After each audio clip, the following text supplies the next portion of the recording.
নমস্কার, আমার কলম ৮৩ থেকে আজকের লেখা সেই আমি যা গেছিলাম এখনও অবধি বদলাতে পারলাম না নিজেকে। যদিও চেষ্টার ত্রুটি ছিল না এতে বদলানোর জন্য, কিন্তু অতঃপর পারলাম না সেই পথে যেতে।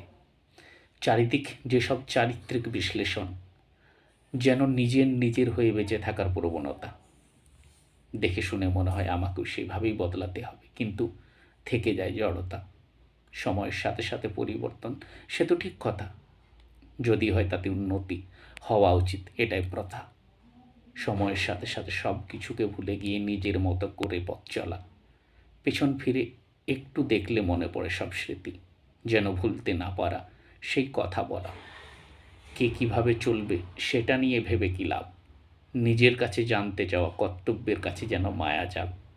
ভেবেছিলাম বদলামও আমি সবার মতো, সব কিছুকে ভুলে নিজের স্বার্থের কথা শুনি। দিনের শেষে কই আর পারলাম, সবই যেন নিজের মনে হয়, তাই নিজেকে না বদলানো সেই আমি।